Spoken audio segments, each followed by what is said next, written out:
Bhaktivedanta Swami Srila Prabhupada ki jai. ISKCON BBD founder Charya Srila Prabhupada ki jai. Jayam Vishnupad Paramahansa Paravajikacharya Sotha Sotha Shishiman's Divine Grace Bhakti Siddhanta Saraswati Goswami Maharaj ki jai. Ananta Gauri Vaishnavinda ki jai. Namacharya Shlahadadas Thakur ki jai. Prem Sekaho Shri Krishna Chaitanya Prabhu Nityananda Shri Advaita Gadadhar Shri Vasudeva Gaura Bhakta Vrinda ki jai. Shri Shri Radha Krishna Go Gopinath Shamakunda Radhakunda Giri Govardhan ki jai. Vrindavan Dham ki jai. Navadip Mayapur Dham ki jai. Ganga Jamuna Mai ki jai. Tulasi Devi Maharani ki jai. Bhakti Devi ki jai. Samaveda Bhakti Vrinda ki jai. Harinam Sankirtan ki jai. Prashadam distribution ki jai. Brihat Madanga ki jai. All glories to the assembled devotees. All glories to the assembled devotees. All glories to the assembled devotees. All glories to Sri Sri Guru and Guranga. All glories to Sri Prabhupada.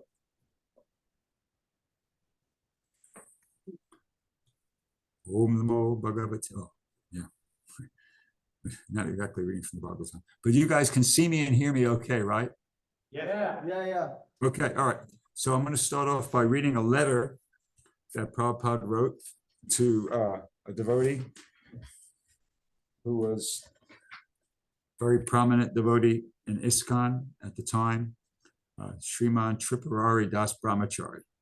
So this Prabhupada writes, Dear Tripurari Das, please accept my blessings. I'm in due receipt of your letter post dated October 11th, 1974, have noted the contents. This book selling is the real preaching of our cult, especially when you sell Chaitanya Charitamrita and Srimad Bhagavatam.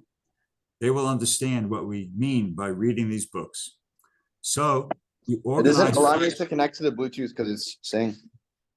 Okay. Mute out. Muted. He's already muted. He's already muted. Sorry, Prabhu. Should I continue? Yes, Prabhu. Yeah. Okay. So you organize freely. You are the incarnation of book distribution. So take the leadership and do the needful. Because your bus program is a very nice idea, and I pray that by Krishna's grace, you will have all success. Yes, you are correct that by distributing books, that income will be sufficient for all programs. I hope this meets you in good health. Your FO well-wisher, A.C. Bhaktivedanta Swami. So actually, before I start, I sent a WhatsApp message to Trace. Trace, are you able to put a WhatsApp message up on your board there or no? Without too much difficulty? Awesome communication. We could do that. We could do that, Prabhu. Okay, well, it's actually, I could just tell you, it's a bunch of scores. I just wanted you guys to know that I saw your scores and they were really incredible. And I just wanted to share with you my score. Jai. I don't know if it should be up there. I put it as a WhatsApp message to Trace. But just so you know, you're not listening to some old fuddy-duddy. I also went out there. I think I did 242 days out there, and those are my scores as well. I did something. Okay, so talking about these this letter, and you notice how Prabhupada says here. Well, first of all, the first significant thing in that letter was he says, this book selling is the real preaching of our cult. So that was consistently Prabhupada's mood. You know, he sang this in 1974, and he said it and demonstrated that that's how he felt right till 1977. You know, 3 years later when he departed, it wasn't a one-off thing. And you know, I was never a prominent devotee. I was just like a rank and file brahmachari, but it was obvious that was what was really important to Prabhupada. Everything else was important. Everything else was good. You know, he was happy to hear that deity worship was going on nicely in this program and that. But book distribution was Prabhupada's like pride and joy. That was the thing he really wanted to see go on, you know, nicely and expand and like that. So that was really important. And Prabhupada mentions here about especially when you sell Chaitanya Charitamrita and Srimad Bhagavatam. So you're already selling Srimad Bhagavatam like crazy. So now this is your next project to get some Chaitanya Charitamritas out there as well. I mean, we might be thinking, you know, how will they understand that? Well, how will they understand Srimad Bhagavatam? If they can understand Srimad Bhagavatam, they'll be able to understand Chaitanya Charitamrita. Actually, it's only by the mercy of, you know, the super soul, Paramatma within, that any people can understand Prabhupada's books. So if Krishna's going to give them, you know, Antayami Krishna within the heart is going to give them the intelligence to understand the Srimad Bhagavatam, he could also give them the intelligence to understand Chaitanya Charitamrita. So don't think that it's, you know, too elevated, it's too esoteric. We should distribute it, Prabhupada said, especially when you sell Chaitanya Charitamrita and Srimad Bhagavatam. And also, it's less expensive. You know, it's very much less expensive. Well, it's about, I think, almost like 1/3 the price, temple course price of the Bhagavatam. So it could become your new Bhakta stack, basically. Let's do it. Let's Yeah, you go. could put Chaitanya Charitamritas out there like Bhakta stacks because they're kind of so inexpensive. That's okay. That's insane. Insane. Oh my Now- God. Prabhupada goes on to say to Tripurari, organize freely. You are the incarnation of book distribution. He referred to him as the incarnation of book distribution. So take the leadership and do the needful. So that was in that generation. And now I think Mahotsa is kind of becoming the next generation incarnation of book distribution. Die. So he can take the leadership and do the needful.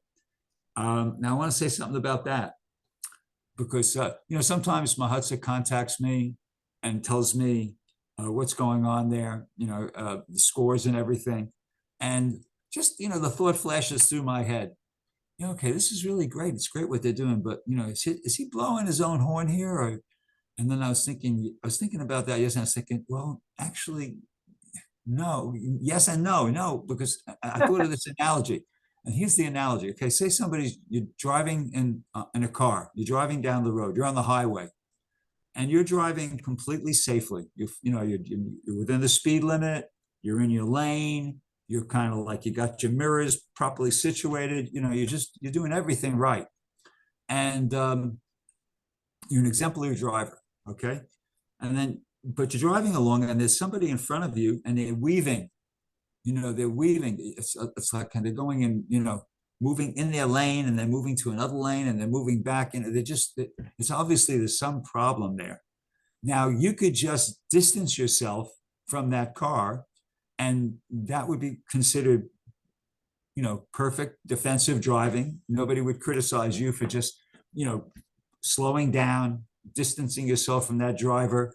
And at the first opportunity, getting away from him altogether. You could do that.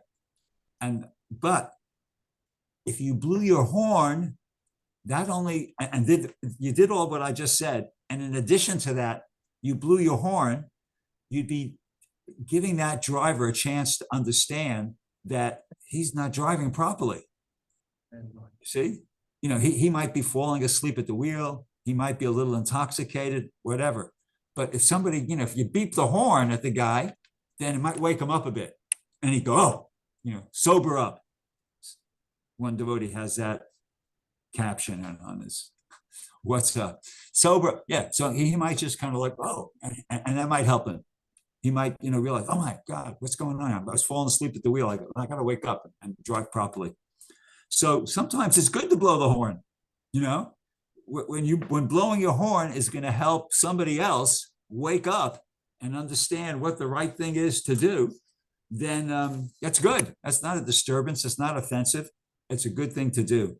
So this is an analogy, of course, because, you know, here in ISKCON's going on, and that's nice, and it is expanding, you know, in many different places, nicely. But we wanted to expand as the same movement as Prabhupada gave us. That's important. You know, it's just for something to expand. I mean, there's a lot of things that have expanded all over the world. They're not necessarily good. You see, something, you know, for something to expand, it has to expand as the genuine item.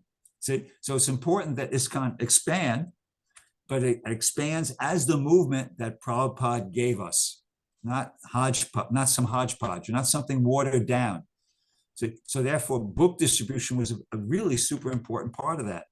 So that's why it's very important that what you Prabhus are doing, because you're expanding ISKCON, but the way Prabhupada gave it to us, I mentioned this when I was there. It's like the old days when you go to Krishna Life, young men, enthusiastic, going to the program, going out on book distribution, getting double the BBT, coming back, having an evening program. That's like a blast from the past. It really is. And that's what Prabhupada gave us. That's the movement that Prabhupada gave us. So, we want to see more temples, more this, more that. But if it's possible, we want to see that model, what was happening back in the 70s and what you guys are doing now continue, because that was the movement that Prabhupada gave us. So let me just refer to my notes here. Right. So, yeah. So as I said, from what I could see, I'm not familiar with what's going on really all over India. I've heard wonderful things, reports, but at least here in America, the closest thing I could see to, the Krishna consciousness, the way it was back in the 70s when Prabhupada was with us, is what you Prabhus are doing there, certainly as far as the book distribution goes. I know you haven't, started like with deity worship and all those types of things yet. So I'd like to congratulate everybody there on your unprecedented success. You're doing what was the most pleasing to Srila Prabhupada. That was obvious to anybody. You didn't have to be like a prominent devotee to understand that book distribution was what was super pleasing to Srila Prabhupada. He said it in so many letters. It was just, that was the word, that was just the understanding among all the devotees. And also it's what we just heard Prabhupada said, what will be the most effective in spreading Krishna consciousness. So we owe a great debt of gratitude to Mahotsa Prabhu, because he's been like such a great, inspiration to spark, to get this whole thing happening. And also, be honest with you, a great debt of gratitude. Because many of you are disciples of Bhakti Vikash Maharaj, maybe we have to say a greater debt of gratitude to Bhakti Vikash Maharaj, because he's the inspiration for all of you guys. He's your inspiration. Your Mahotsa is inspiring a lot of you and devotees throughout America, but Bhakti Vikash Maharaj is his inspiration, and Vishnu Chitta's inspiration, and then so many other of you who are his disciples. Yesterday, I was talking with Mahotsa on the phone, and he sent me a picture of Bhakti Vikash Maharaj. And as soon as I saw that, I went, whoa, it was stark. It was, it was really like, I looked at him, oh, I just took me aback, because I said, yeah, and the impression I got was, whoa, this is the real deal. Just looking at the facial features and I thought, this person is the real deal. He really is the sincere, austere, dedicated devotee that he looks like he is, and the genuine item. So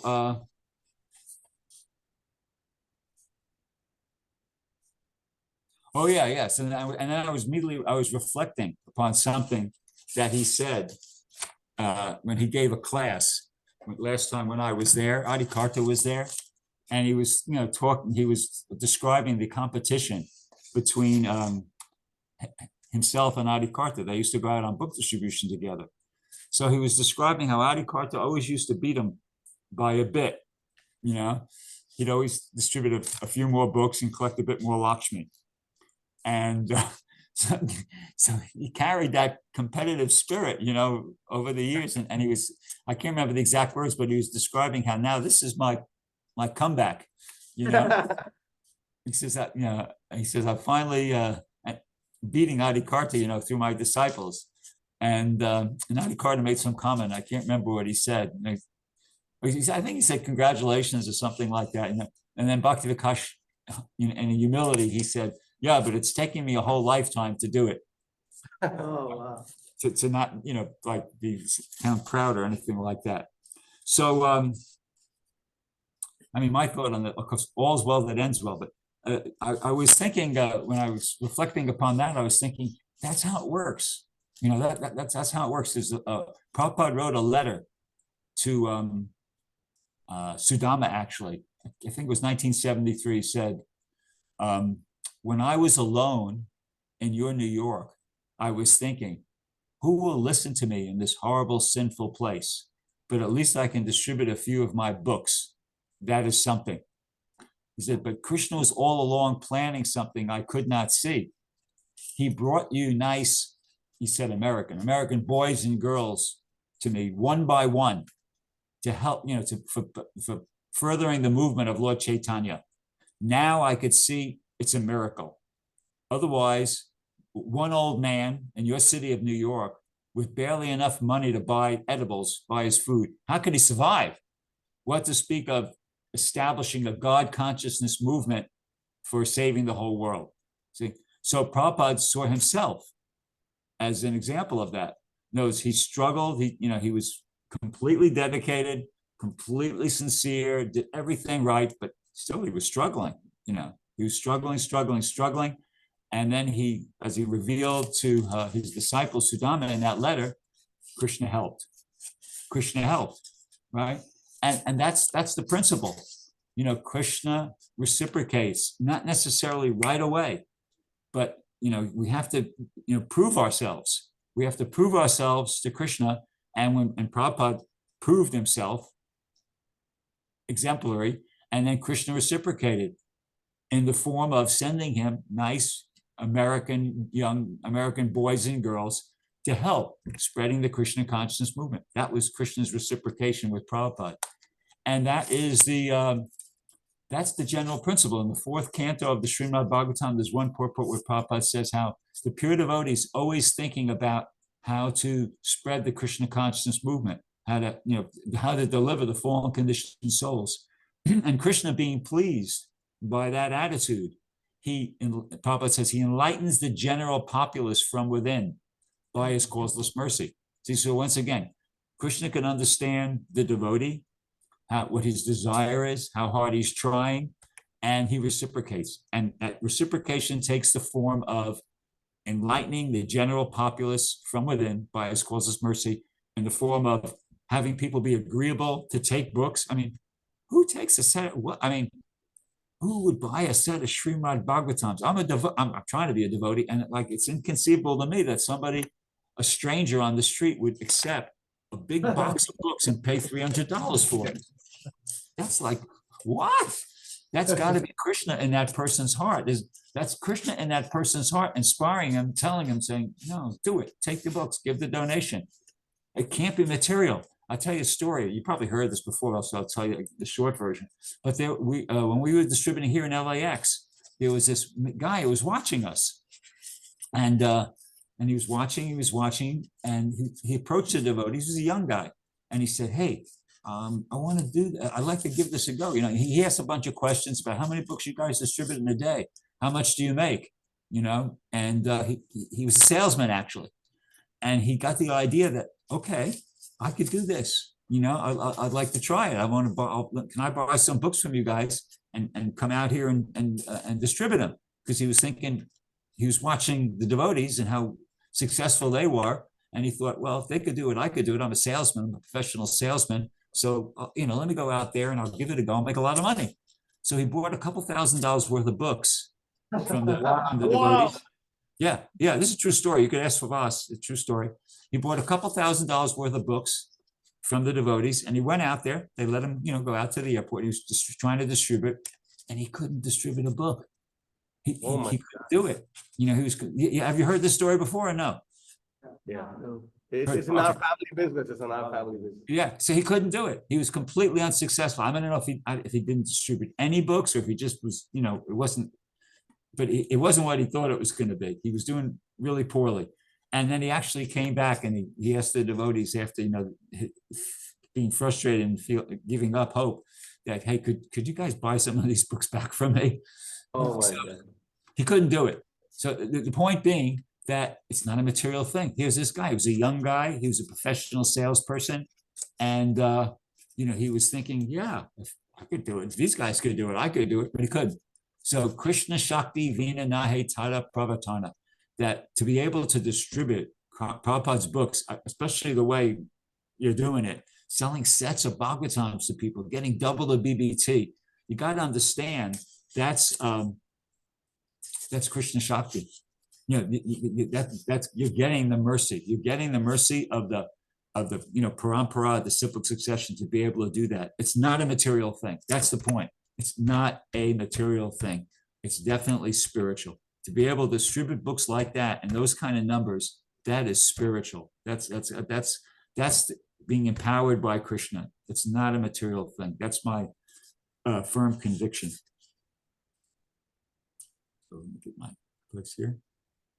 Oh yeah, and here's another important point, that someplace in the Chaitanya Charitamrita, in one purport, I think it's in the past on with it's in the past on with Sarvabhauma Bhattacharya, becoming a devotee. Prabhupada makes a statement in one of the purport that the Lord's mercy follows the devotee's mercy. The Lord's mercy follows the devotee's mercy. So the devotees figure in the picture a lot,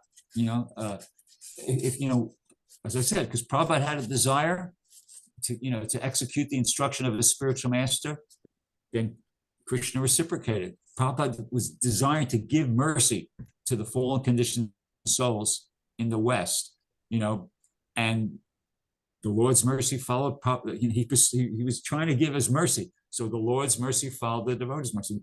Bhakti Vikash Maharaj had a strong desire to execute the instruction of his spiritual master. Prabhupada and the cyclic succession, Krishna, Lord Chaitanya sent him, people to do that. You guys are having a strong desire to spread Krishna consciousness here in the United States through book distribution. So you just have to keep that desire. Krishna will reciprocate with that desire, because the Lord's mercy follows the devotee's mercy. It's the desire.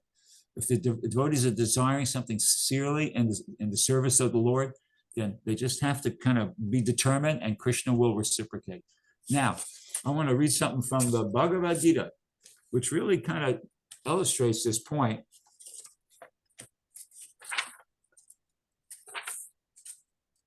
Okay, so this is from the Bhagavad Gita.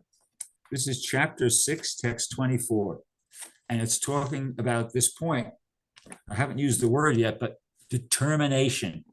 Determination is very important. It's very important that you have to have the desire, but that you have to keep that desire.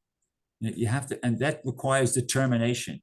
Actually, Prabhupada in one lecture in 1969 here in Los Angeles, he talked about how maintaining celibacy was very important for having determination, or it was a significant contributing factor. He gave the example of Mahatma Gandhi in this particular lecture, how at a certain age, I think it was 36 years old, he decided that he wasn't going to have any more relations with his wife. He became at least celibate from that point onwards. And Prabhupada made the comment, he made the statement that so he became determined because he became celibate at that point, and he was able to drive the British out of India. On other occasions, Prabhupada said other things, but he was making that point that was an important contributing factor to becoming determined. But there's other things involved as well. But here's what Prabhupada says about determination in the Bhagavad Gita, chapter 6, text 24 in the purport. He says, the yoga practitioner should be determined and should patiently prosecute the practice without deviation. One should be sure of success at the end and pursue this course with great perseverance, not becoming discouraged if there is any delay in the attainment of success. That's an important point right there. Don't become discouraged if there's some delay in the attainment of success. That's Krishna. That's Krishna testing us. As I said, we have to prove ourselves. That's the service is giving us an opportunity to demonstrate to Krishna that we're in Australia. They have this expression, fair dinkum, means genuine, sincere, the real item. Okay, so it's take it as an opportunity. When if there's some struggles, it's an opportunity. Krishna is giving us an opportunity to demonstrate our sincerity, our determination. Okay, so one should not become discouraged if there's any delay in the attainment of success. Success is sure for the rigid practitioner.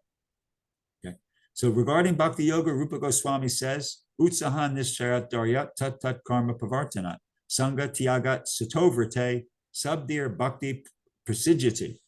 The process of Bhakti Yoga can be executed successfully with full-hearted enthusiasm, perseverance, determination, by following the prescribed duties in the association of the devotees and by engaging completely in activities of goodness. So there's the formula how to do it, those different things. And Prabhupada goes on to say, as for determination, one should follow the example of the sparrow who lost her eggs in the waves of the ocean. This is a really far out thing. I mean, it's being presented as if it's like it was a real historical event. It's not being presented as, like some story or something like that. But anyway, either way. Okay, so the sparrow lost her eggs in the waves of the ocean. A sparrow, now he goes on to tell the story. A sparrow laid her eggs on the shore of the ocean, but the big ocean carried away the eggs on its waves. The sparrow became very upset, like frantic. You could just imagine how that mother sparrow became very upset and asked the ocean to return her eggs. The ocean, now I'm only going to focus on the aspects of this story that are relevant to the point I'm making. It's a very interesting story, but okay. The ocean did not even consider her appeal. So the sparrow decided to dry up the ocean. She began to pick out the water in her small beak, and everyone laughed at her impossible determination. So apparently it was an audience. She had an audience there. So it says the news of her activity spread. And at last, Garuda, the gigantic bird carrier of Lord Vishnu, heard it. And here it comes. He became compassionate towards his small sister bird. And so he came to see the sparrow. That's I think those are the three most important words in this whole thing. He became compassionate. Why? Because she was so determined and so sincere. He felt she had a good cause, and she was so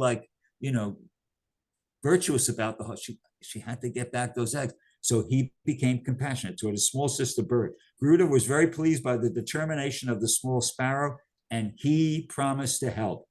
Thus, Garuda at once asked the ocean to return her eggs, lest he himself take up the work of the sparrow. The ocean was frightened at this and then returned the eggs. Thus, the sparrow became happy by the grace of Garuda. So in other words, it's an analogy here that we have to become determined like the sparrow. And then what will happen is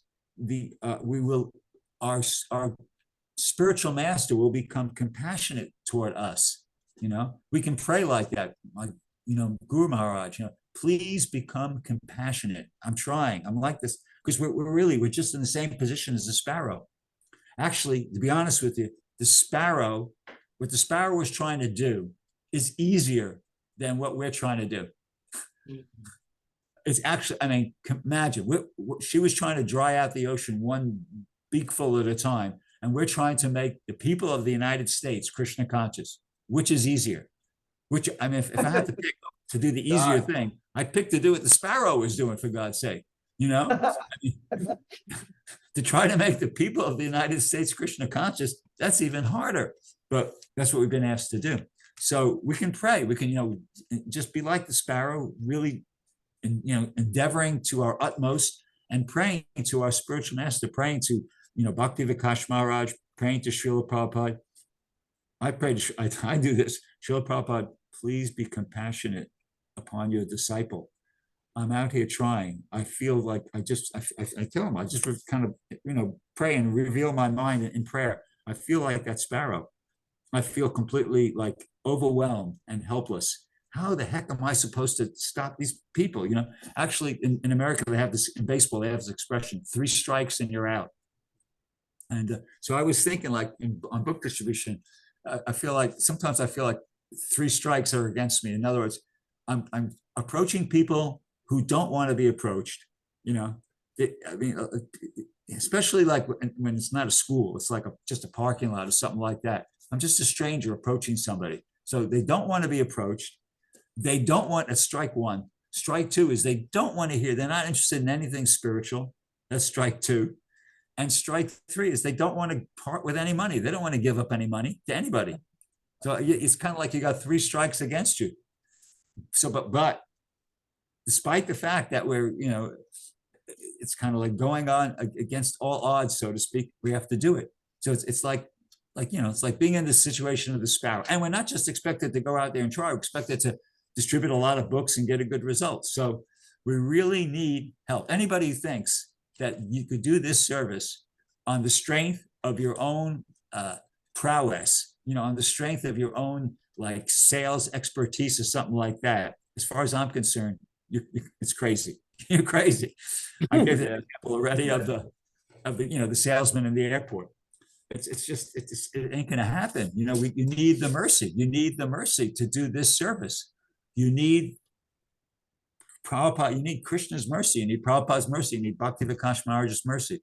So in 1975 in Atlanta, Prabhupada met with book distributors. Tripurari was the spokesperson, and I don't know for sure, but I imagine Charadeshna Prabhu was there too. He was a book distributor in the Atlanta airport. Anyway, Tripurari said to Prabhupada, when we go to the temples, they ask us to give class on book distribution technique. So Prabhupada says, so what do you tell them? And Tripurari said, well, we tell them that first they have to, chant their rounds, and they have to follow the regulative principles. And then he was, kind of getting ready to go on, describing the different basic things you have to do, sadhana. And Prabhupada interrupted him and said, yes, that is our only technique, to become very devout followers of the rules and regulations. No, it's making the point that purity is the force. The potency, the spiritual potency to distribute the books comes from the basic practice of Krishna consciousness, good sadhana, following the regulative principles, chanting our rounds, reading the books, doing all the basic things that we were supposed to be doing. That's your foundation. That's where your spiritual strength comes from. And if you got that, if you got a good solid, sadhana, good solid spiritual foundation, I always used to think to myself, I always want to finish my 16 rounds before I go out on book distribution. And I basically, I'd say about 98% of the time I do that. It's only on a rare occasion that I'll go out before I've got all my 16 rounds chanting. And I always feel like, okay, I got 16 rounds under my belt. I'm ready. Come on, let at them, because I feel confident that, okay, I've done what I'm supposed to be doing. And Krishna, do your stuff. I'm out here to, be your instrument. Now go for it. Here I am. Please, use me as your instrument, work through me, and allow me to engage these people in devotional service. But it's the confidence is not in me. The confidence is in the philosophy. It's in the process. You see, I'm confident that, well, I've done what I've been asked to do. I got up early, took a cold shower, went to Mangalarti, chanted 16 rounds, went to et cetera, et cetera, et cetera. And now here I am. So, okay, Krishna, use me, and, to greater or lesser degrees, Krishna he reciprocates. So let me go on. Yeah, so anyway, I think I already kind of said this, but this paradigm it's where it's at, and oh yeah. Okay. Yeah, this paradigm is where it's at. And Prabhupada, of course, acknowledged that. And this is another, I'm going to read you an excerpt from another letter where it's kind of like this. Now I'm going to talk about what's the next step. Okay. What I just talked about up to this point is like, so you could say it's the first step that, we have to do it ourselves. We have to do it ourselves. I apologize. I don't know the Sanskrit, but there's Apaniyachari, and it talks about how before somebody could be an acharya, they got to do it themselves. They got to, they have to practice. They have to, practice before they can preach. Otherwise, they won't have any potency. So, so on this point, let's see. Find this.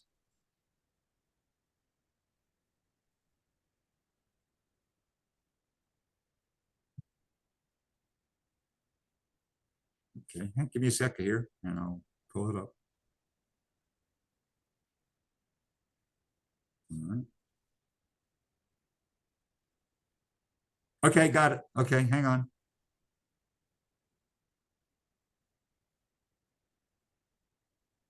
Okay.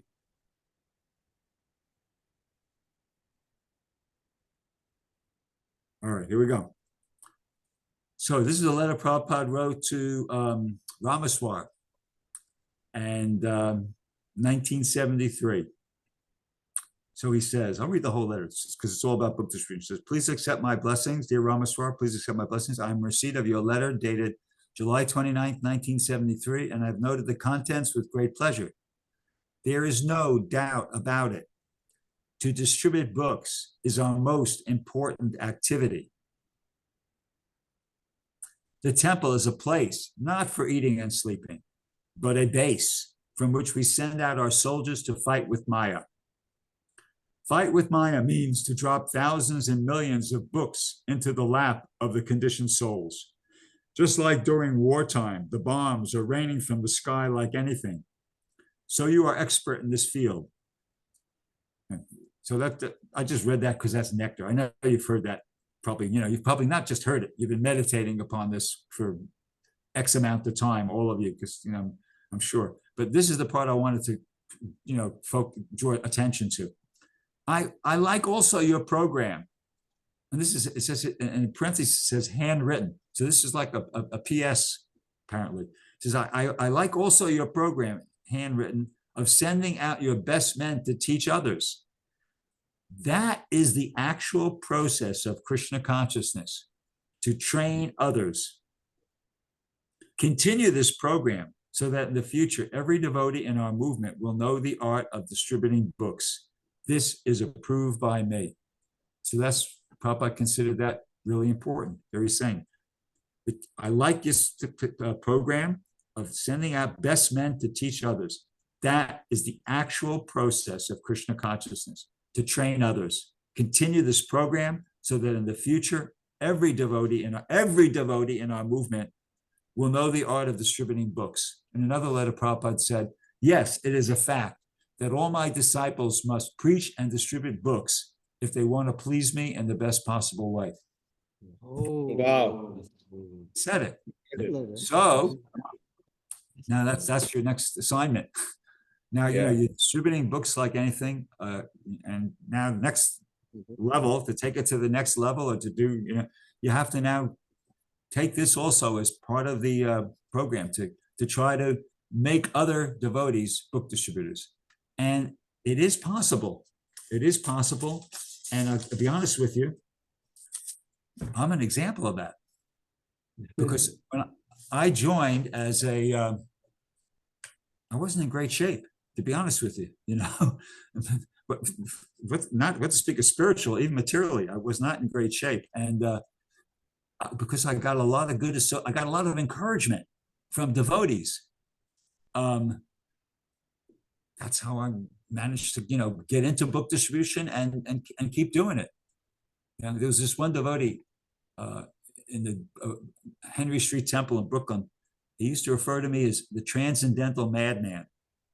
But he was just being polite. It was just a polite way of saying that I was a madman. That's basically what he wanted to say, but you couldn't say that, that'd be offensive. So he referred to me as the transcendental madman. But just to give you an idea. But I got encouragement. I mean, I wrote down a few names here, and then I realized that it would be a long list. My Ramapad Maharaj was my Sankirtan leader, and he used to drag me out there. I mean, he was Ramapad Maharaj, a devotee named Vishnu Gada, a devotee named Tirthapada, who's no longer part of ISKCON, but he's still a devotee. He's with, Narayan Maharaj, a devotee named Brajendra Nandana, Mother Jadharani, who's now Shamarani, our temple president, Gopijana Ballabha. Then when I went to India for the first time, I got preached to by Manidhar, Rohini Sutta, and Jai Gurudev. Oh, hey. Yeah, they gave me a lot of mercy. And then Harinamananda himself, I remember he put a lot of energy into preaching to me on the parikrams. When I went to Australia or Mysore, I said, the list goes on. There's just been so many devotees that have, that was the standard thing. It was like, that was only, you were only doing 50% of your service. If you just went out and worked hard on Sankirtan on any particular day, and you really worked hard to distribute a lot of books, and you came back, you'd only done 50% of your service. Just like Prabhupada said, when they asked him, Prabhupada, in the last days of Prabhupada, Says, Prabhupada, so have you done everything that you wanted? I can't remember the exact words, but they were asking Prabhupada, if you've done everything. He said, no. 50, only 50%. He said, what do you mean, Prabhupada? He said, I want to establish Vanashram. And and they said, well, Prabhupada, I think talking about Krishna, do you have any, that in general, do you have some specific plan? And Prabhupada said, specific plan. And they, well, what is that, Prabhupada? He said, I want to go to Gita, I want to sit down in Gita Nagari and teach you how to live off the land. That was what Prabhupada meant when he said he wanted, that conversation, when he talked about Vanashram. And they asked him specifically, what do you mean by that? And he said, I'm going to sit down in Gita Nagari and teach you how to live off the land. That was what Prabhupada had in mind. He wasn't, at least, so, I mean, because, when you hear Vanashram, you think of Brahmin, Kshatriya, Vaishya, Sudra. Of course, that is, but specifically Prabhupada said that. Anyway, so an analogy. So in the same way, when we go out on book distribution, that we've done 50% of the service. The other 50% is we have to encourage other devotees. And that's super important. And as a result of devotees encouraging me, here I am. I'm still going out and doing something. So it's not a lost cause. I mean, you might sometimes feel like, oh, I'm kind of encourage this devotee. It's just, nah, let me just go out and distribute some books. It'll be way easier, and it'll be much more productive. But you got to be patient. You got to be patient. Yeah, what you have to remember is that if somebody is in the Krishna consciousness movement, they've been brought to the Krishna consciousness movement by Lord Chaitanya. There's so few of us. We're hand-picked cherries, you see? So if somebody comes along, and they might have like a lot of idiosyncrasies, is a nice way to put it. Material things that they're not like the next candidate to become president of the United States or something like that. But you have to kind of see past that. You have to see past the material peculiarities or idiosyncrasies of the person, the aspiring devotee, and remind yourself that no. This is a person that's been like a hand-picked cherry, that's been hand-picked by Lord Chaitanya to become a devotee and to help push on this Krishna consciousness movement. Let me be patient. Let me be kind. Let me be determined. Let me help this devotee get a footing in book distribution. Let me help this devotee become established in book distribution. It can be done, and it can be done. Actually, I just give you one other example. Everybody knows Vijay, right?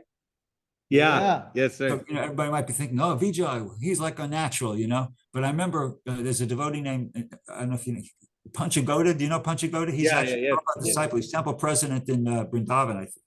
I think he still is. So he was a very, big book distributor back in the day. He distributed in Florida. He was the devotee who trained Vijay up. So I remember one day I was talking with him, and I mentioned about Vijay and how I was glorifying him, and he kind of shared with me. He said, "Well, he didn't start off like that." And I remember him like revealing to me or describing to me how he really had to, really kind of put a lot of energy into training him. How to do it properly, and he, so he was the person who trained Vijay, and he was, describing to me how it was a lot of work. He was a tough customer, but obviously he stuck with it, and Vijay stuck with it, and look at the result. Vijay is such a staunch book distributor and a staunch devotee, so it pays off. It's kind of like it might seem like it's more trouble than it's worth, but there are results, evidence to say that says otherwise too. So that's an important point.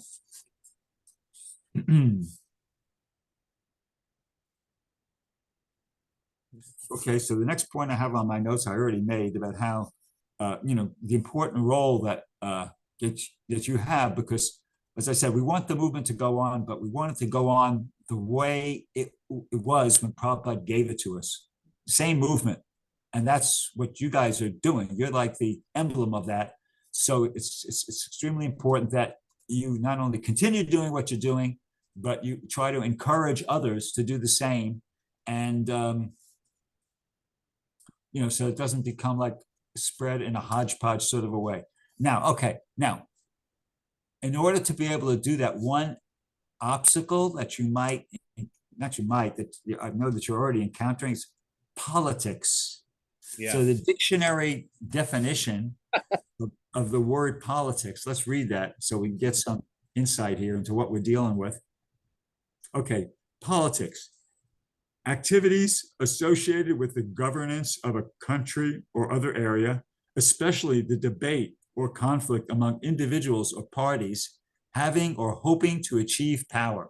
See, so that in the material world, everybody is having or hoping to achieve power. You know, everybody's trying to control, everybody's trying to like be in charge and have it things go a certain way. So it's just like natural. It's just like it's going to happen. It's always going to be some, you know, opposition like that. But my like words to you, Prabhu, is don't worry about it. Just as much as just don't worry about it. Just understand it's just like a part of material life. It's just like eating, sleeping, mating, defending, and politics. It's just there, and it's not. But the way to and the way to kind of not be bothered, but just keep reminding yourself, you are getting Lord Chaitanya's mercy. You are getting the mercy of the Parampara disciplic succession. You know, that hopefully I've established that up till this point. You know, Krishna Shakti Vina Nahe Tara Pavatana. And with the different examples I gave, you're getting the mercy of the Lord Chaitanya and the disciplic succession. So just feel good about that and just continue. And don't worry about it. You know, it might not be there, that would be great. But even if it is, just carry on, just keep, doing the book distribution, keep trying to encourage others. Krishna's in control, and in due course of time, everything will work out properly, just like in the example of Prabhupada and in the example of your Guru Maharaj. You know, he has faced a lot of politics over the years, I'm sure, but he persevered. You know, he kept at his, really high standard of Krishna consciousness and preaching, preaching as he understood Prabhupada wanted it to be preached. And the result is you guys. You see, Krishna sent him young American boys and some Indians too, boys and girls, for spreading the Krishna consciousness movement. You see, so you're proof of that whole that it works. You see, so in the same way, you just have to carry on, just be tolerant. It's whether if it's there, what can be done. Just keep preaching with enthusiasm, and everything will work out properly. Yeah, Krishna's giving you the ball. It's just like in a sport event or something like that. Krishna's giving you the ball. Now you got to run with it. And don't, it's not like it's not going to be any, like in a football game, if you're the halfback or something like that, they can't get the ball. Okay. It's not like nobody's going to try to tackle you. There's going to be people who are going to try to tackle you, but you got to just do your thing. Show your talent, go for it.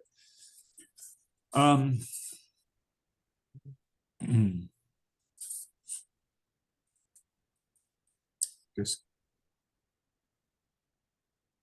okay, here's another important point, as it's kind of a supportive point to the point I was just making. Like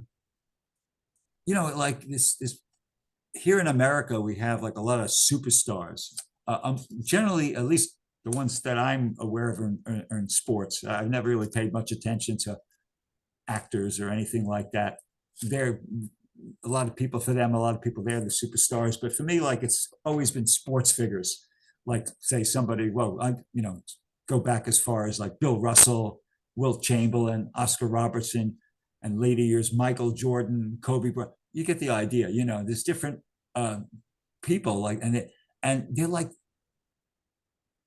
what to speak of heroes, they're like idols. I know I'm not alone in what I'm saying, that young people throughout America, they don't just like, you idolize those people. I mean, you're fantasizing when you watch the games and stuff like that, what it would be like to be some. They have a fantastic, an incredible. They don't realize it, maybe an incredible effect on the psychology of the American people. So the point I'm making is, these guys, they don't realize what a powerful influence they're having on people's psychology. Imagine if they were role models. That's the point I'm trying to make. It's one thing to be a hero. It's one thing to be idolized, right? But imagine if they were able to cash in on that cash in on their popularity and the way people really do idolize them, and give a message, and give people a message, a beneficial message, something that would really help them in the human form of life. Imagine if like Michael Jordan or, Kobe Bryant or somebody like that in their heyday was preaching, was really understood the philosophy and was preaching Krishna consciousness. Imagine the effect that could have.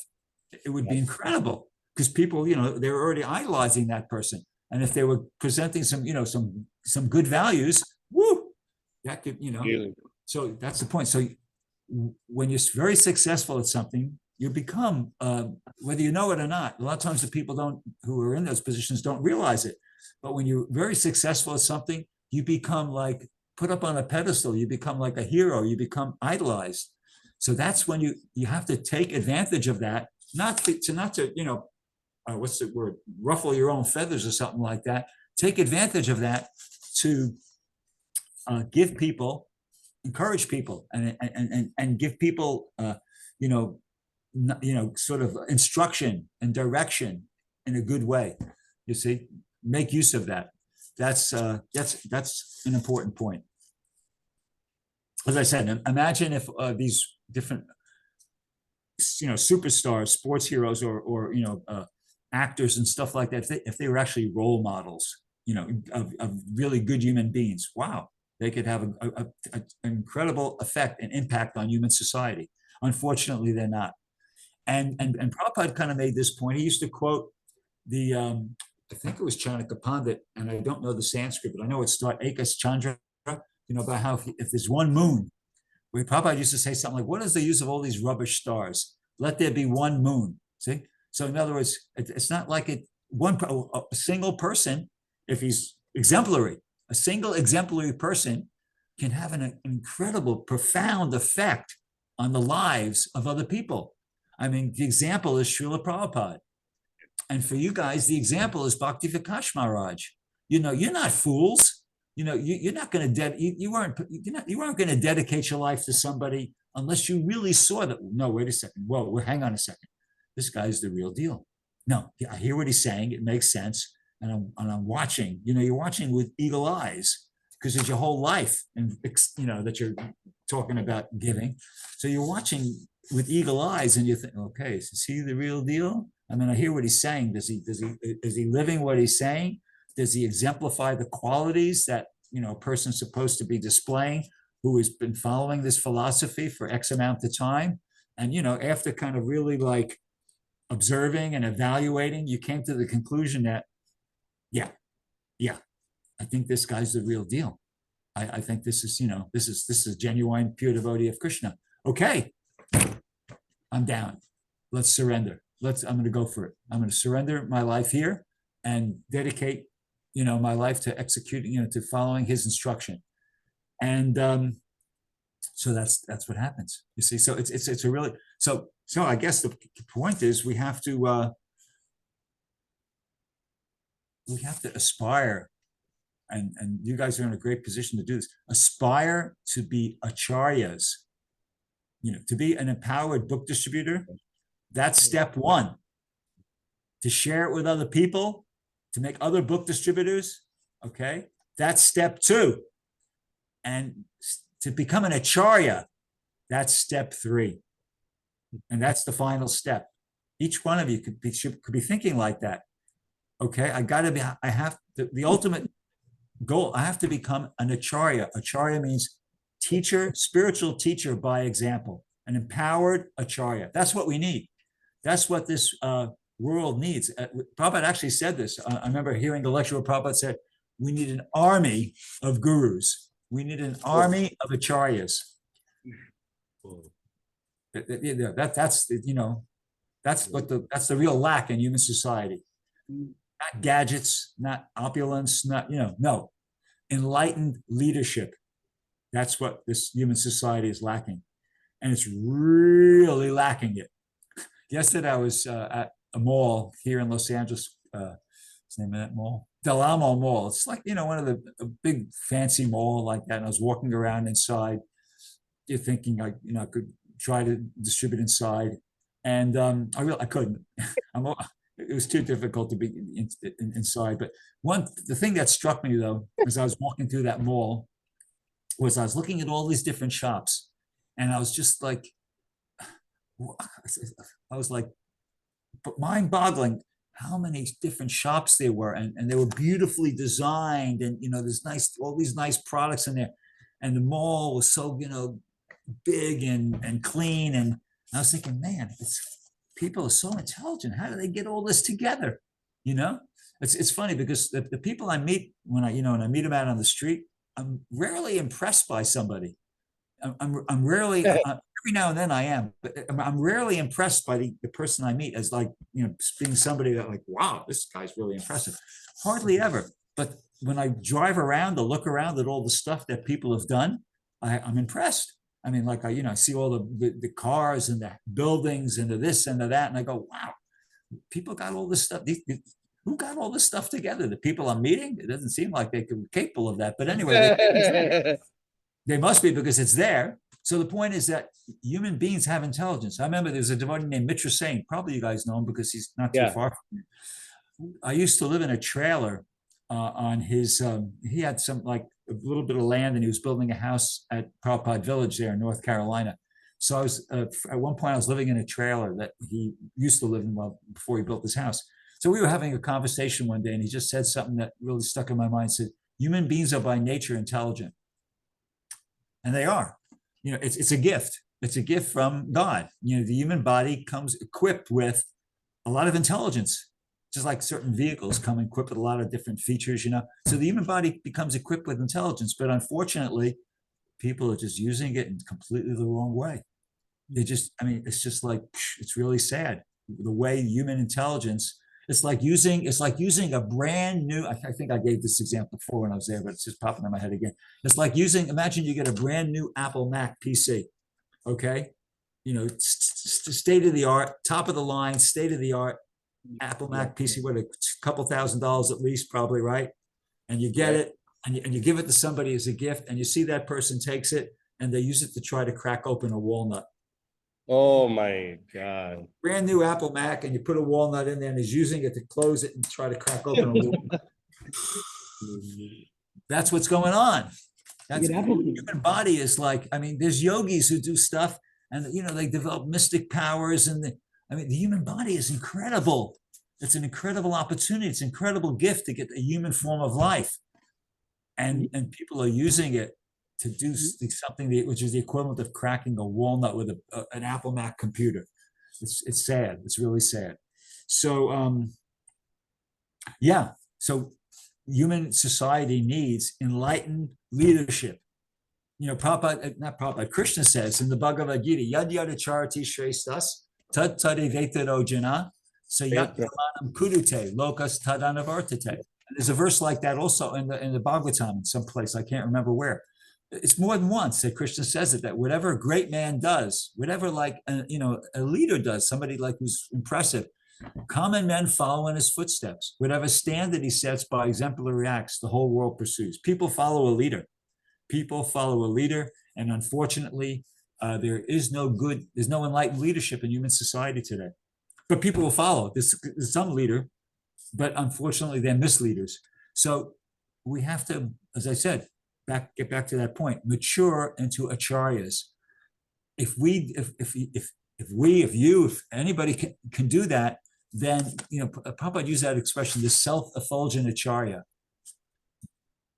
So if we can do that, then there'll be people that will recognize and respond and follow that leadership. And to the degree that we're able to do that, to the degree that we're able to develop that develop that quality into that status, to that degree, we're going to be able to spread the Krishna conscious movement in a very significant way. And we see the example of Prabhupada and the example of your spiritual master, Bhakti Vikash Maharaj. What can be done if one matures and develops that, into an acharya? Let me see what else I got here.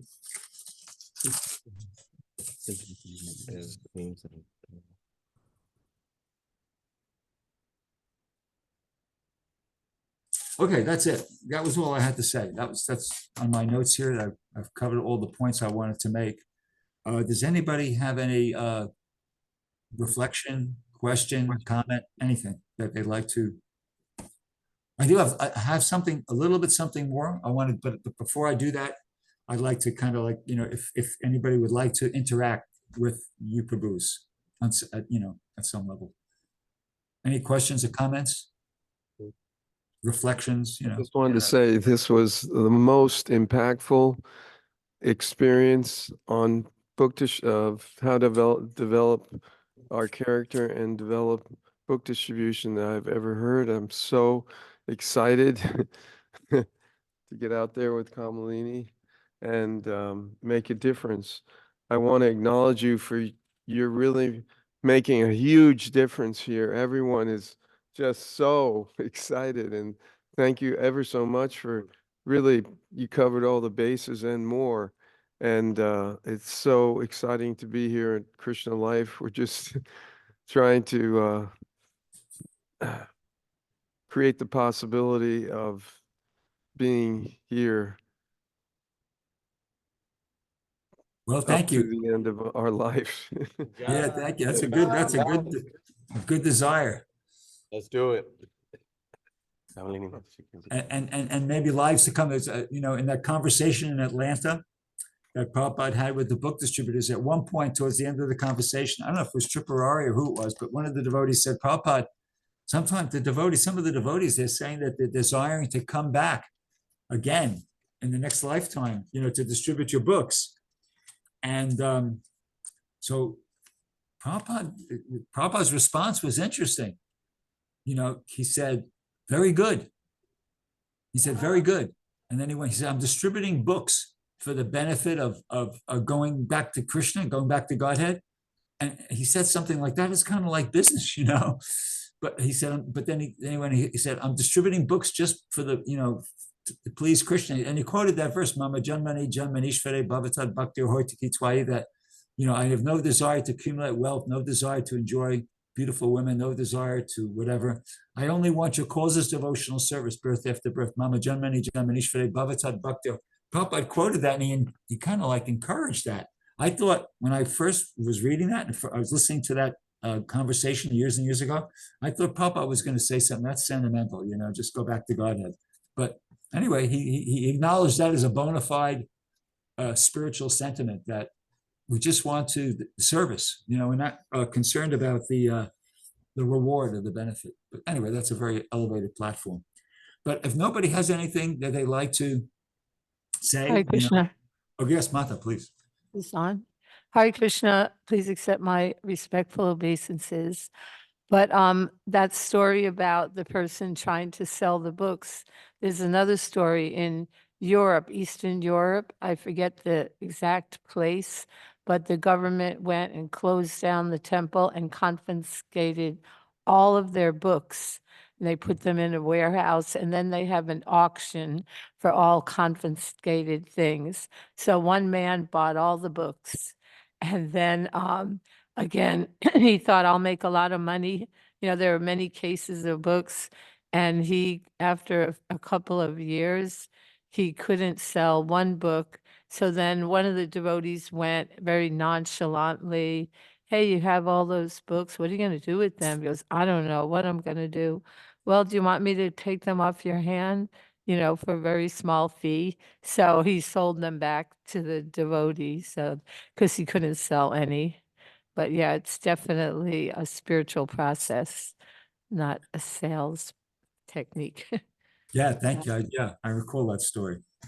So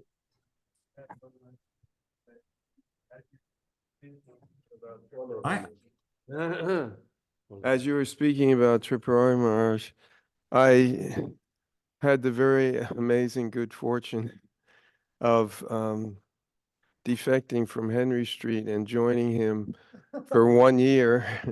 That was when Taittiriya had taken over. And I remember that as it was one whole year where I was just traveling with him, going from temple to temple and cooking for the Sankirtan devotees, and also the experience of going out. I went out at least 2 days a week, maybe 3, with some of the book distributors, Vaisheshika and Panchatattva, and you know the whole list. And these were the most formidable and ecstatic year of my life when I had his, association when he was fired up. And it was just unprecedented in experiencing the joy of Krishna consciousness and giving people the books and cooking for those devotees who were going out. It was the foundation of my brahmachari life. This is what I realized we're meant to do, and thank you for reminding me of that. It's so wonderful what's happening here, and I just am very touched, moved, and inspired to support my wife in her endeavors and get out there and Yeah, make a thank you, difference. thank you. So no, it's Yeah. not just me that's impressed by what's going on there. You're feeling the same way, obviously. You're there. And there's good reason for that. So yeah, it's not just one person. With everybody's permission, I know the marathon's over, so it's like a time to get like spiritually relax and recharge and everything. I'd like to share a video with everybody. You might, and I want to preface this. It might seem a teeny bit frivolous when you first start watching it, but it's only 4 minutes long, and I guarantee you there's a really powerful spiritual message that I'd like to make from this based upon this video. So can I have your permission to show it? It's only 4 minutes long. Okay. So who's ever doing the I sent it to you as a WhatsApp link. Do you see it? It's the one about the dogs. Okay, so yeah, start it from the beginning, okay?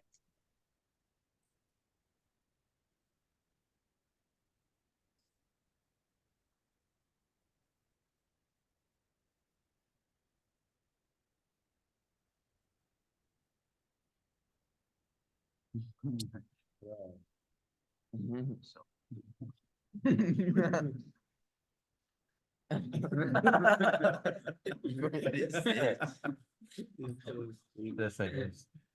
like locker room time.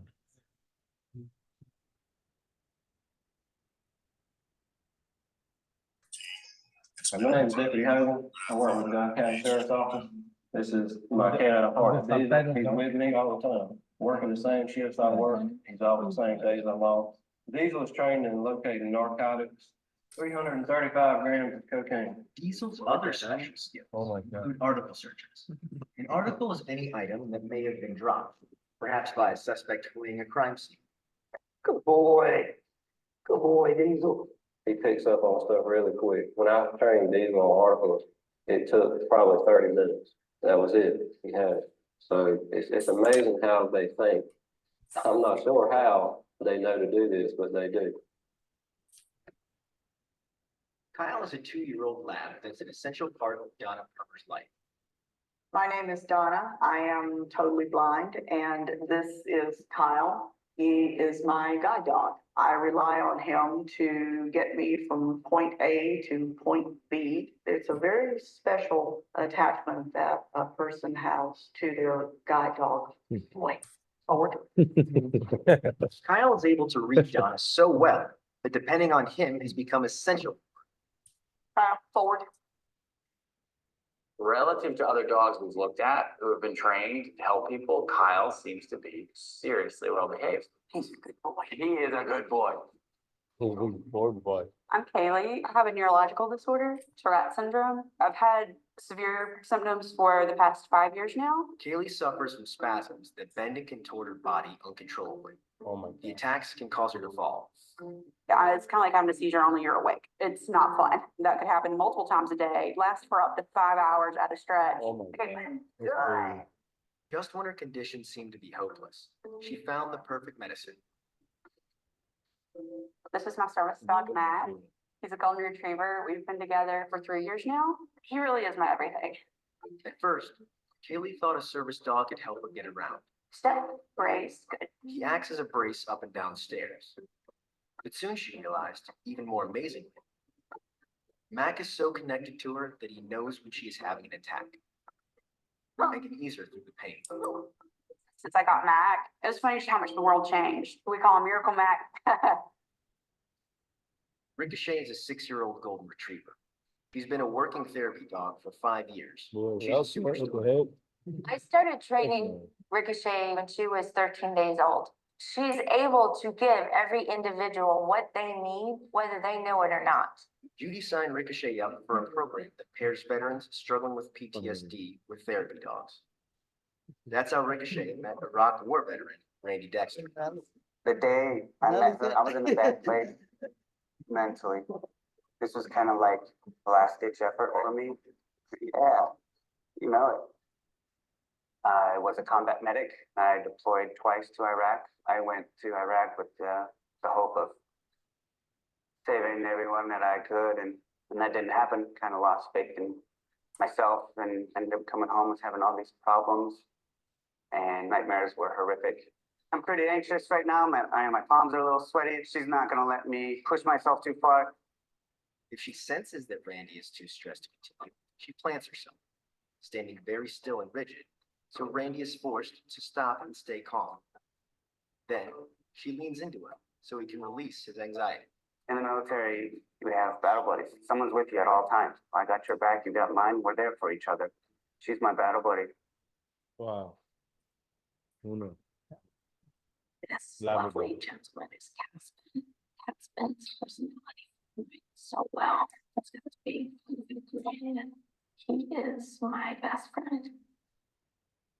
28-year-old Wallace Brosnan has a rare movement disorder called dystonia. The signals from her brain are incorrectly handled by her muscles in her lower body and even her voice. Caspin came from CCI, Canine Companions for Independence.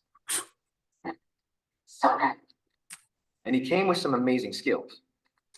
He could pick things up she's dropped, carry things, turn lights on and off, and something much more important. Most importantly, he came with this willingness to learn. He's changed my life, and I truly love him. Oh, wow. Real love. Okay, so that's Okay. pretty far out, right? But Oh, so this, wow. yeah, that's the end of it. That's So really- there's a spiritual point here. That, it's ordinarily, like, can you hear me? Okay. Yeah. Okay. Yeah. So ordinarily, like, dog is a pretty negligible animal, right? You hear dogs, hogs, camels, and asses right at the beginning of the list, there, right? So, but here's these dogs, and they're loved. They're rendering valuable service, and they're loved by their masters. See, they've been elevated by service. So that's the first point I want to make. See how what's the reason? All these people, from all these different walks of life, they're immensely appreciating the dog, and they love the dog because the dog is rendering valuable service. The dog has become elevated to a high platform by the valuable services rendering. So the first analogy, in the same way, by rendering this service, by rendering this service of going out and trying to engage people in Krishna consciousness by getting them to take books. It's like the service dog. We're like service dogs. We can think of ourselves as Prabhupada's service animals, Prabhupada's service dogs, and by performing this service, just like these dogs become considered extremely valuable and are beloved by their master in the same way. This is the way we become loved by our gurus and predecessor acharyas. We perform this service just like the dog, right? And it becomes elevated. Another analogy is that the dog is just like the mind, right? It's just like here in our neighborhood, we have dogs that are just sometimes it's becoming popular to have a pet dog again. So sometimes people are just walking with their dog and the dog's not on a leash. And sometimes the dog comes up, they run up to you and they sniff you. Sometimes they bark, and it's always like a fear that who knows if this dog's going to bite. I always put my hands up above my head, so that's one level. A dog who's not on a leash and is running wild. Then there's the dogs who come through, they're on a leash. but they still kind of like, when they see you, the master has to pull them. They have to pull the leash to keep them from running up and stiffing you and barking at you and stuff like that. And, has to say, hey, quiet, But then like in a category all their own, there's service dogs. Every now and then, I remember like at the airport, I would see them when I traveled and stuff like that. And these service dogs, it's just like you saw in the video there, they're so well behaved. They're practically, I mean, I didn't even have to, it's not like I had to be told about them. As soon as I saw the service dog and how well behaved they were, and I immediately felt like respect and affection for these dogs. They kind of like, wow. So it's like that. The mind, it says in the Bhagavad Gita in the 6th chapter, a man must elevate himself by his own mind, not degrade himself. The mind is the friend of the conditioned soul and his enemy as well. For him who has conquered the mind is the best of friends. But for one who has failed to do so, his very mind will be the greatest enemy.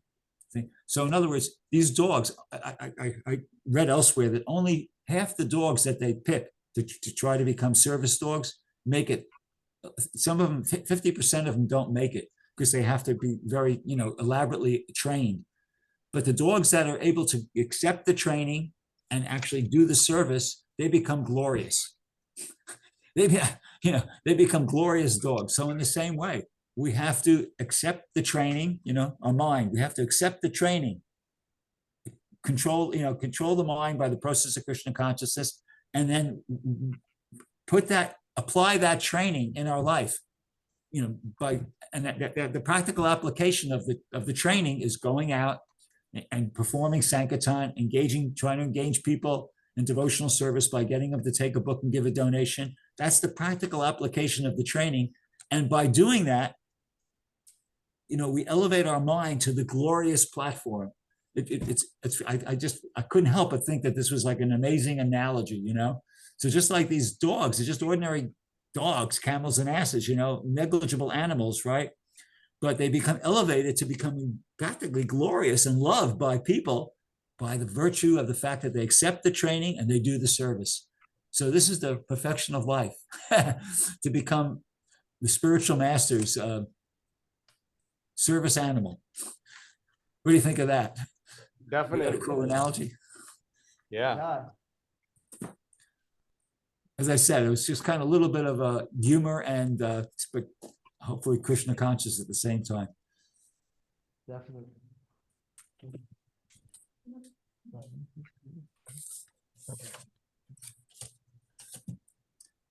So I've said everything that I have to say. I don't know if anybody else would like to say anything or ask anything. Hare Krishna, Brgupati, Prabhu, Dandavat Pranam. I feel very fortunate to have your association. Like everyone knows, you're the Sankirtan Acharya of Krishna life. When you pulled up this video of the dog, you're speaking about the dog, I was reminded of this bhajan by Bhaktivinoda Thakur. It's called Sarvasvatomar Sharane. The official name is Goptitve Varana. It's from Sharanagati. It's from Sharanagati. And I'm not going to read the Bengali. I'll just read one line from the Bengali.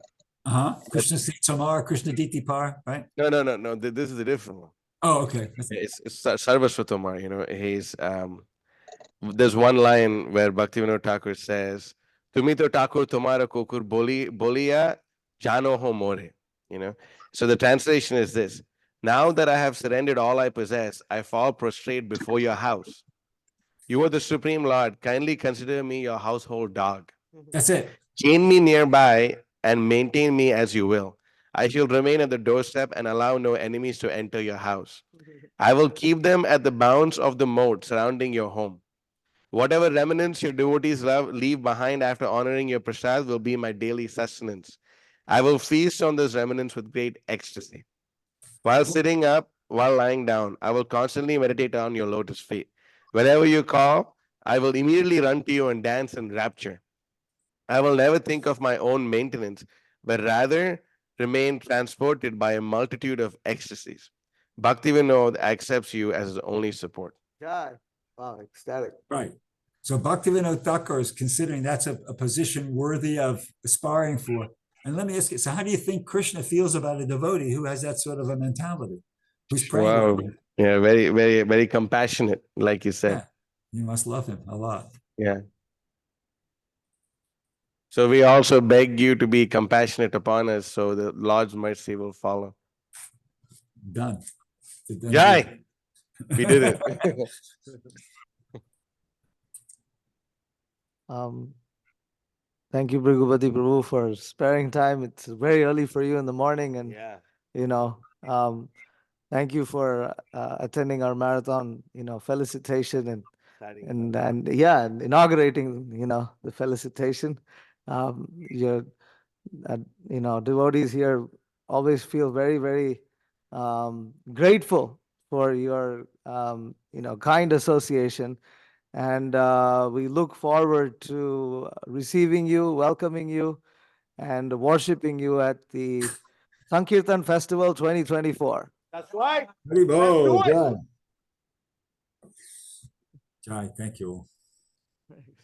Thank you. I'm honored. I've considered a great honor and a privilege to have been asked to speak. Thank you very much. Obeisances to my godbrother, Apurva Prabhu, and his good wife, Kamalini Devi Dasi. And thank you. I don't know what else to say. Thank you so much. And I really, I look forward to seeing you all at that time. I'll come out for that. That'd be nice. Confirm. Keep going. Just keep doing what you're doing. That's all. Yes, sir. Sir, yes, sir. No more, no less. No more, no less. Oh, more. Yeah, no, definitely more, but no less. Okay. So she's changing. More and no less. No less. Brgupati Prabhu is Avaduta Chandra Das. Haribol Prabhu. I want to share some facts. I think you'll be really enlivened by this. I was listening to a lecture of Srila Prabhupada when I was in India.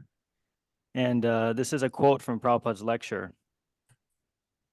They are accepting this Krishna consciousness movement through literature and big scholars, professors, librarians. They're purchasing our books very nicely. The total collection daily is 5 to 6 lakhs of rupees. So now this Krishna movement is being appreciated all over the world. So I heard this, and 5 to 6 lakhs of rupees. This is in 1976. So I immediately contacted one of my godbrothers. I said, "Can you run the numbers for me? Because I'm wondering what it would be like today, how much they were collecting back then." And they're collecting $67,000 in 1976. And that would be the equivalent of collecting $363,000 approximately daily. That's crazy. $300,000 daily. The whole movement, yeah, all the centers. Per day or per month? Per day. Per day, per day. Wow. Yo. Daily 5 to 6 lakhs of rupees. That's a whole. It's huge. No, it's huge. It's the whole. We're like one temple. Yeah. We did it in a month. 10 devotees. So just an encouragement for the Bhakta stack and Chaitanya Charitamrita set analogy. Okay, I'm gonna do it. Right. Anyone else? Okay, so I'd like to glorify my Sankirtan Acharya, as duly should be done. Brgupati Prabhu, it's going to be hard. I can just see it. I can just see it. So Brgupati Prabhu this year in 2023, he went out for only 242 days out of 365 days and just listen to his book scores. He distributed 2,992 small books, 8,183 medium books, 8,130 big books, 17,573 Mahabooks. Dude, that's crazy. And, 20 sets, and he distributed for a total of 48,115.50 book points. And What's his what's his age? And Brgupati Prabhu, your transcendental age is 72 now? Yeah, 72. On the dot. Hey, that's nectar. Imagine doing that when your body is 72. Can you imagine? You beat Abhimanyu Suta, Prabhu. That's not. I mean, I'm not. That's not surprising. Yeah, it's not surprising. But Prabhu, that's amazing. I don't know how you did that. That's amazing. Can you bless us that even at your age, we can continue distributing books like you, or maybe more? I will pray. I will pray to Prabhupada that you could, that happens. That'd be great. That'll be nectar, bro. And bro, and you're going to be around for at least 108, right? Until you're 100. That's what you told me. I hope so. Yeah, definitely. Your That's mouth what to you told me. Krishna's ears. I mean, that's what you said. So okay. So that's great. I have 108. no that'll be control, but amazing. I'm trying to stay in good health and keep going. And if that's Krishna's desire, I'm certainly happy to do that. Wow, that's nectar. That's insane. That'll be a world record in itself. Jai. Prabhu, thank you so much. Thank you. We eagerly wait to have your association this Krishna Life Sankirtan Festival. My pleasure. Thank you. His Grace Brgupati Prabhu ki jai. Hi, Sankirtan Hare Acharya Brgupati Prabhu ki jai. All Srila of you, Prabhupada ki ki jai. jai. Hare Krishna. Jai. Hare Krishna. Vancha kalpatarubhyascha kripasindhubhyascha paritanam pavanebhyo vaishnavibhyo. Okay. Hare Krishna. Jai Jai. Hare Krishna.